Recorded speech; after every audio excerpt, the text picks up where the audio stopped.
I was excited to be a part of the dream theme, and then I found out I'm leading off the nightmare section of it.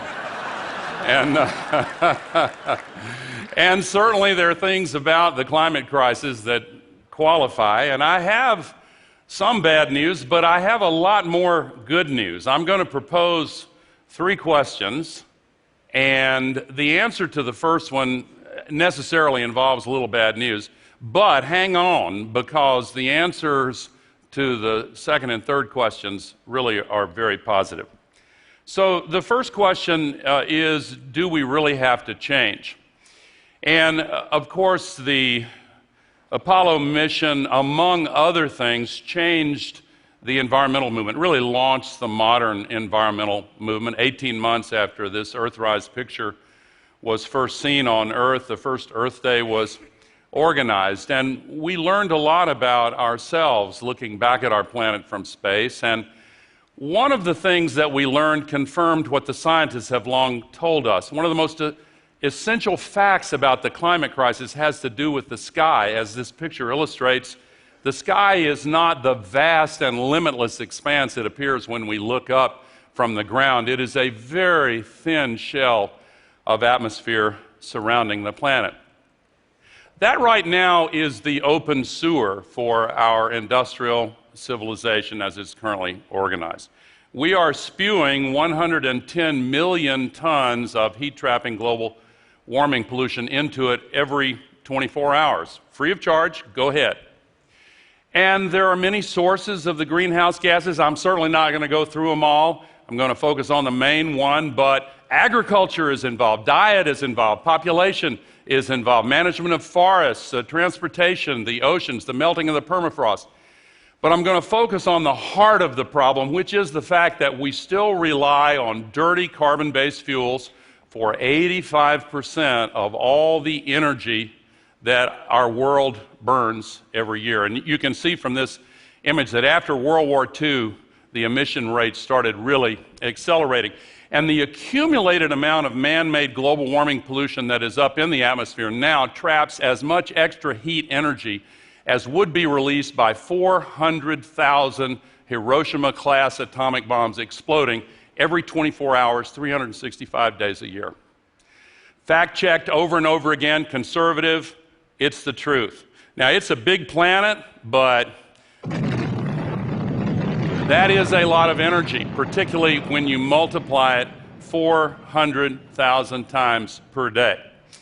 And all that extra heat energy is heating up the atmosphere, the whole Earth system. Let's look at the atmosphere. This is a depiction of what we used to think of as the normal distribution of temperatures. The white represent normal temperature days, 1951 to 1980, arbitrarily chosen.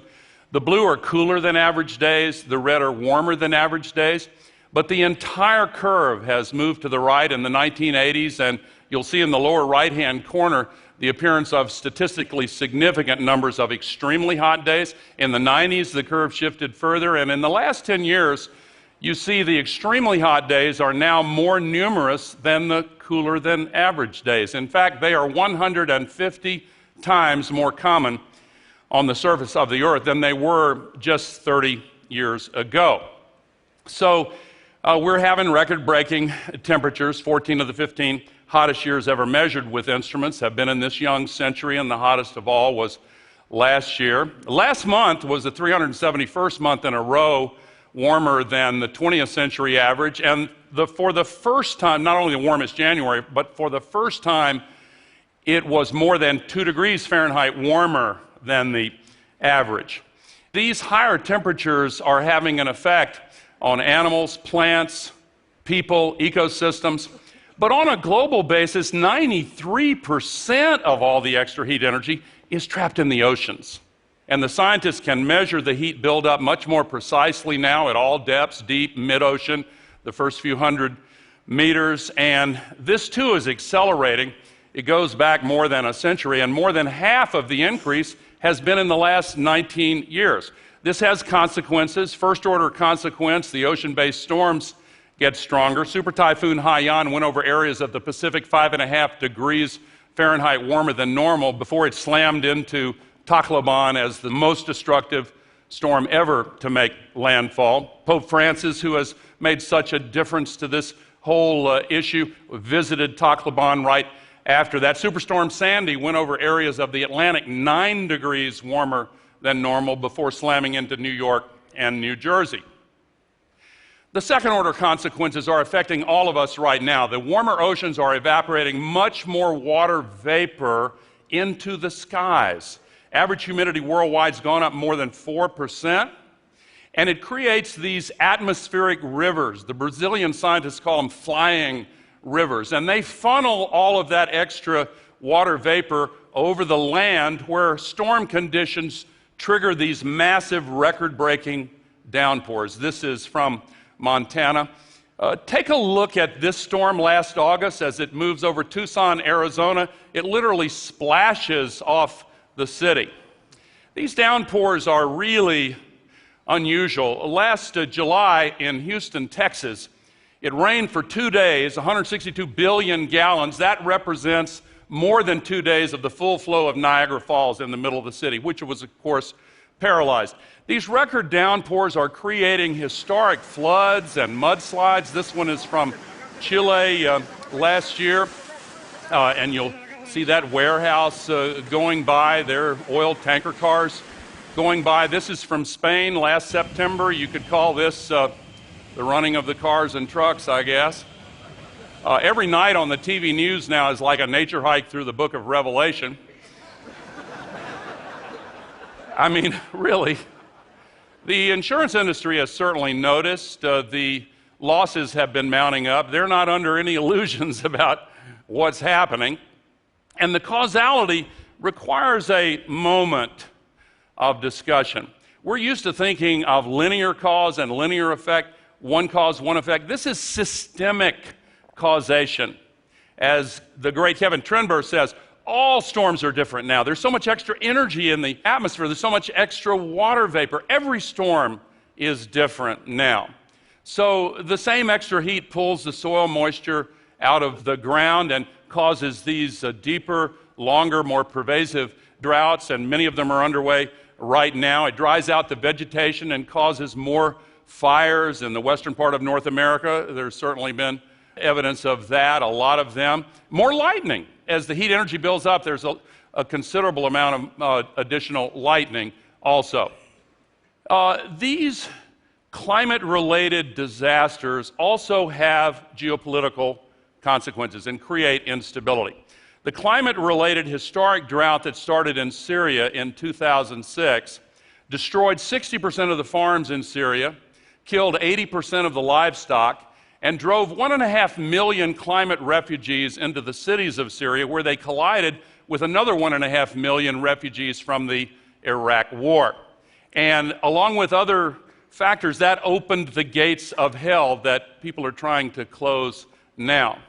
The U.S. Defense Department has long warned of consequences from the climate crisis, including refugees, including food and water shortages, and pandemic disease. Right now, we're seeing microbial diseases from the tropics spread to the higher latitudes. The transportation revolution has had a lot to do with this. But the changing conditions change the latitudes and the areas where these microbial diseases can become endemic and change the range of the vectors like mosquitoes and ticks that carry them. The Zika epidemic now, we're better positioned in North America because it's still a little too cool and we have a better public health system. But when women in some regions of South and Central America are advised not to get pregnant for 2 years, that's something new that ought to get our attention. The Lancet, one of the two greatest medical journals in the world, last summer labeled this a medical emergency now, and there are many factors because of it.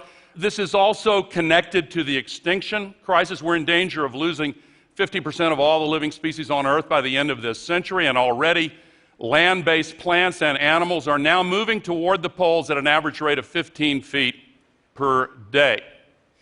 Speaking of the North Pole, last December 29th, the same storm that caused historic flooding in the American Midwest raised temperatures at the North Pole 50 degrees Fahrenheit warmer than normal, causing the thawing of the North Pole in the middle of the long, dark winter polar night. And when the land-based ice of the Arctic melts, it raises sea level. Paul Nicken's beautiful photograph from Svalbard illustrates this. It's more dangerous coming off Greenland and particularly Antarctica. The 10 largest risk cities for sea level rise by population are mostly in South and Southeast Asia. When you measure it by assets at risk, number one is Miami, $3.5 trillion at risk. Number three, New York and Newark. I was in Miami last fall during the supermoon, one of the highest high tide days, and there were fish from the ocean swimming in some of the streets of Miami Beach and Fort Lauderdale and Delray. And this happens regularly during the highest high tides now. Not with rain, they call it sunny day flooding. It comes up through the storm sewers. And the mayor of Miami speaks for many when he says it is long past time this can be viewed through a partisan lens. This is a crisis that's getting worse day by day. We have to move beyond partisanship. And I want to take a moment to honor these House Republicans who had the courage last fall to step out and take a political risk by telling the truth about the climate crisis. So, the cost of the climate crisis is mounting up. There are many of these aspects I haven't even mentioned. It's an enormous burden. I'll mention just one more because the World Economic Forum last month in Davos, after their annual survey of 750 economists, said the climate crisis is now the number one risk to the global economy. So you get central bankers like Mark Carney, the head of the UK central bank, saying the vast majority of the carbon reserves are unburnable. Subprime carbon. I'm not going to remind you of what happened with subprime mortgages, but it's the same thing. If you look at all of the carbon fuels that were burned since the beginning of the Industrial Revolution, this is the quantity burned in the last 16 years. Here are all the ones that are proven and left on the books, $28 trillion. The International Energy Agency says only this amount can be burned.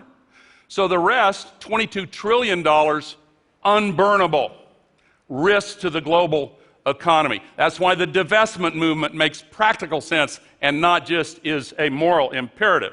Now, so the answer to the first question, must we change, is yes, we have to change. Second question, can we change? This is the exciting news. The best projections in the world 16 years ago were that by 2010, the world would be able to install 30 gigawatts of wind capacity. We beat that mark by 14.5 times over. We see an exponential curve for wind installations now. We see the cost coming down dramatically. Some countries, take Germany, an industrial powerhouse with a climate not that different from Vancouver's, by the way. One day last December got 81% of all of its energy from renewable sources, mainly solar and wind. A lot of countries are getting more than half on an average basis. More good news. Energy storage from batteries particularly is now beginning to take off because the cost has been coming down very dramatically to solve the intermittency problem. With solar, the news is even more exciting. The best projections 14 years ago were that we would install 1 gigawatt per year by 2010. When 2010 came around, we beat that mark by 17 times over. Last year, we beat it by 58 times over. This year, we're on track to beat it 68 times over. We're going to win this. We are going to prevail. The exponential curve on solar is even steeper and more dramatic. When I came to this stage 10 years ago, this is where it was. We have seen a revolutionary breakthrough in the emergence of these exponential curves. And the cost has come down 10% per year for 30 years, and it's continuing to come down. Now, the business community has certainly noticed this because it's crossing the grid parity point. Cheaper. Solar penetration rates are beginning to rise. Grid parity is understood as that line, that threshold, below which renewable electricity is cheaper than electricity from burning fossil fuels. That threshold is a little bit like the difference between 32 degrees Fahrenheit and 33 degrees Fahrenheit, or 0 and 1 Celsius. It's a difference of more than 1 degree. It's the difference between ice and water. And in markets, it's the difference between markets that are frozen up and liquid flows of capital into new opportunities for investment. This is the biggest new business opportunity in the history of the world, and 2/3 of it is in the private sector. We are seeing an explosion of new investment. Starting in 2010, investments globally in renewable electricity generation surpassed fossils. The gap has been growing ever since. The projections for the future are even more dramatic, even though fossil energy is now still subsidized at a rate 40 times larger than renewables. And by the way, if you add the projections for nuclear on here, and particularly if you assume that the work many are doing to try to break through to safer and more acceptable, more affordable forms of nuclear, this could change even more dramatically. So is there any precedent for such a rapid adoption of a new technology? Well, there are many, but let's look at cell phones. In 1980, AT&T, then Ma Bell, commissioned McKinsey to do a global market survey of those clunky new mobile phones that appeared then. How many can we sell by the year 2000, they asked. McKinsey came back and said 900,000. And sure enough, when the year 2000 arrived, they did sell 900,000 in the first 3 days. And for the balance of the year, they sold 120 times more. And now there are more cell connections than there are people in the world. So why were they not only wrong, but way wrong? I've asked that question myself. Why? And I think the answer is in 3 parts. First, the cost came down much faster than anybody expected, even as the quality went up. And low-income countries, places that did not have a landline grid, they leapfrogged to the new technology. The big expansion has been in the developing countries. So what about the electricity grids in the developing world? Well, not so hot. And in many areas, they don't exist. There are more people without any electricity at all in India than the entire population of the United States of America. So now we're getting this. Solar panels on grass huts and new business models that make it affordable. Muhammad Yunus financed this one in Bangladesh with microcredit. This is a village market. Bangladesh is now the fastest deploying country in the world, 2 systems per minute on average, night and day. And we have all we need. Enough energy from the sun comes to the earth every hour to supply the full world's energy needs for an entire year. It's actually a little bit less than an hour. So the answer to the second question, can we change, is clearly yes. And it's an ever firmer yes. Now, so last question. Will we change? Paris really was a breakthrough. Some of the provisions are binding and the regular reviews will matter a lot, but nations aren't waiting, they're going ahead. China has already announced that starting next year, they're adopting a nationwide cap and trade system. They will likely link up with the European Union. The United States has already been changing. All of these coal plants were proposed in the last 10 years and canceled. All of these existing coal plants were retired. All of these coal plants have had their retirement announced. All of them canceled. We are moving forward. Last year, if you look at all of the investment in new electricity generation in the United States, almost 3/4 was from renewable energy, mostly wind and solar. We are solving this crisis. The only question is, how long will it take to get there? So it matters that a lot of people are organizing to insist on this change now. Almost 400,000 people marched in New York City before the UN special session on this. Many thousands, tens of thousands marched in cities around the world. And so I am extremely optimistic. As I said before, we are going to win this. I'll finish with this story. When I was 13 years old, I heard that proposal by President Kennedy to land a person on the moon and bring him back safely in 10 years. And I heard adults of that day and time say, that's reckless, expensive, may well fail. But 8 years and 2 months later, in the moment that Neil Armstrong set foot on the moon, there was a great cheer that went up in NASA's Mission Control in Houston. Here's a little-known fact about that. The average age of the systems engineers, the controllers in the room that day, was 26, which means, among other things, their age when they heard that challenge was 18. We now have a moral challenge. that is in the tradition of others that we have faced. One of the greatest poets of the last century in the U.S., Wallace Stevens, wrote a line that has stayed with me: after the final no, there comes a yes. And on that yes, the future world depends. When the abolitionists started their movement, they met with no after no after no, and then came a yes. The women's suffrage and women's rights movement met endless no's until finally there was a yes. The civil rights movement, the movement against apartheid, and more recently the movement for gay and lesbian rights here in the United States and elsewhere. After the final no comes a yes. When any great moral challenge is ultimately resolved into a binary choice between what is right and what is wrong, the outcome is foreordained because of who we are as human beings. 99% of us. That is where we are now, and it is why we are going to win this. We have everything we need. Some still doubt that we have the will to act, but I say the will to act is itself a renewable resource. Thank you very much.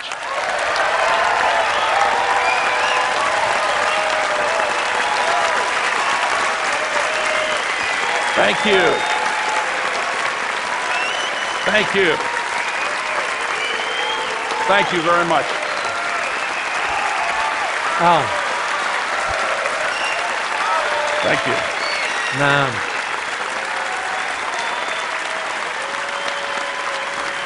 you hit it. Thank you. Thank you. So, thank you.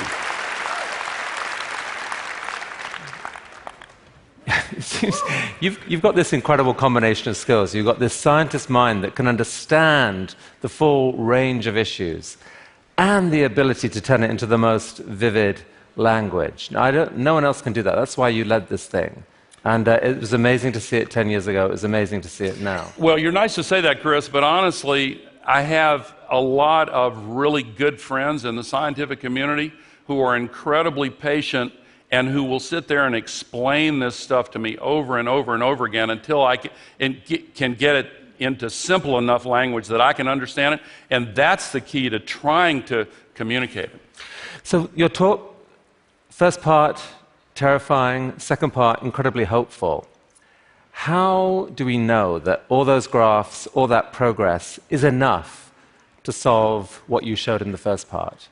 Well, I think that the crossing I've only been in the business world for 15 years, but one of the things I've learned is that apparently it matters if a new product or service is more expensive than the incumbent or cheaper than. Turns out it makes a difference if it's cheaper than. And when it crosses that line, then a lot of things really change. We are regularly surprised by these developments. The late Rudy Dornbush, the great economist, said, things take longer to happen than you think they will, and then they happen much faster than you thought they could. I really think that's where we are. Some people are using the phrase the solar singularity now, meaning when it gets below the grid parity, unsubsidized in most places, then it's the default choice. Now, one of the presentations yesterday, the jitney thing, there is an effort to try to use regulations to slow this down, and I just don't think it's going to work. There's a woman in Atlanta, Debbie Dooley, who's the chairman of the Atlanta Tea Party. They enlisted her in this effort to put a tax on solar panels and regulations, and she had just put solar panels on her roof, and she didn't understand the request, and so she went and formed an alliance with the Sierra Club, and they formed a new organization called the Green Tea Party, and they defeated the proposal. So finally, the answer to your question is, this sounds a little corny, and maybe it's a cliche, but 10 years ago, and Christiana referred to this, there are people in this audience who played an incredibly significant role in generating those exponential curves. And it didn't work out economically for some of them, but it kick-started this global revolution. And what people in this audience do now, with the knowledge that we are going to win this, but it matters a lot how fast we win it. Al Gore, that was incredibly powerful. If this turns out to be the year that the partisan thing changes, this is no longer, as you said, it's no longer a partisan issue, but you bring along people from the other side together, backed by science, backed by these kinds of investment opportunities, backed by reason, that you win the day, boy, that's really exciting. Thank you so much for bringing that to TED. Thank you, sir. Thank you. Thank you.